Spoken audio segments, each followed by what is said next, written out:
lost her husband. She's lost her sons, but she still recognizes that she's got options. She still recognizes. And I wonder if the same could be said about you. I know your deep end may involve doing without companionship or relationship that you thought was from death to death do you part. I know you're doing without that, but can you still see your options? I wonder, maybe your deep end involves doing without a house that you thought you were going to raise your kids in. But the bank came and said, no, sir, no, ma'am. That may be your deep end, but I wonder if you can still see the fact that you've got options. Your deep end may involve going without a vehicle that you thought was going to be the first one that you actually get a chance to pay off. And the bank came and took it away from you. And so now you have to say, okay, this happened, it hurt, but I've got options. You still got options. I know the disappointments you faced hurt you. It's painful. You cried. Okay, that's fine. But do you understand?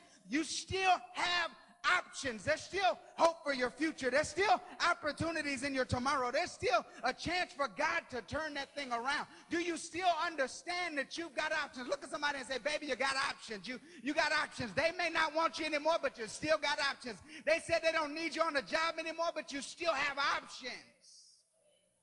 You've got options. You've got options. You've got options. You were looking for a job when you found that one. You've got options. You've got options. And so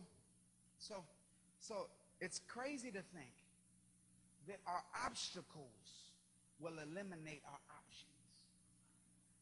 It's crazy to think that. When you're people of faith, it just makes no sense to think that just because we have obstacles, that it overrules God's options.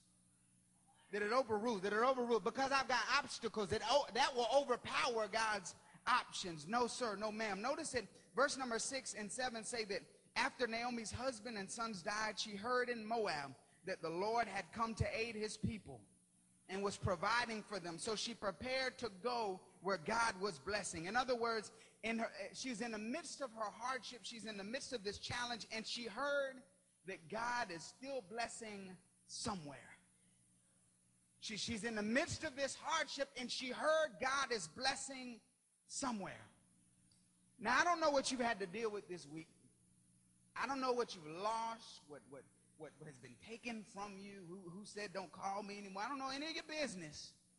Whether or not your relationships are doing well, I don't know any of that. I don't know if your finances or health or family are areas where you can feel God's blessing right now. But I'm glad you pressed your way to church tonight, because I've got good news for you, and that is that God is still blessing somewhere. God, oh, come on now. God is still blessing somewhere. You may not feel it in every area of your life, but I guarantee you that if you'll take a moment to just stop and take inventory of your life, you'll see that God is still blessing somewhere. Did you have an opportunity to choose what shirt to wear today as you stood in front of the closet? Baby, that was somewhere. Did you choose the hamburger and fries when you stepped in the drive-thru for lunch?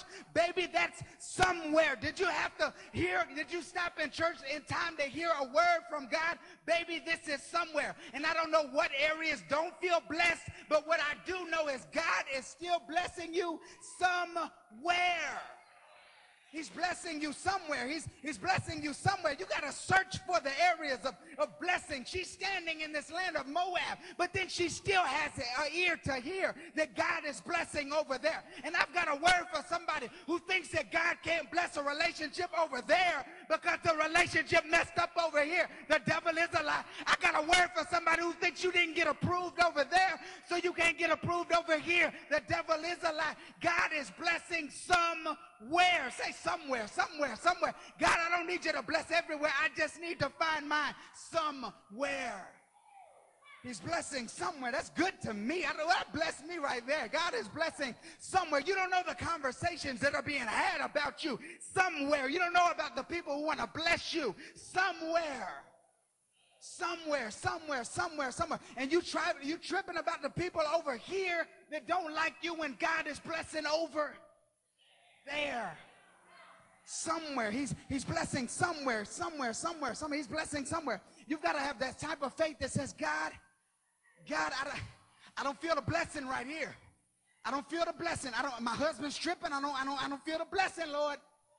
But I know your blessing somewhere. Because God, Friday is payday. God, God, I am going to have I already got the money to send it off. It's due on the 1st, and I already got the money. That's somewhere. God, I thank you that you're blessing somewhere. Somewhere. You have to have sense enough to search for the areas of blessing, because God is always blessing somewhere. Naomi decided to change her location in pursuit of the blessing of the Lord. But let me give you a caution with this point right here. Because just because you're walking through a challenging time does not necessarily mean that it's time for you to move away from where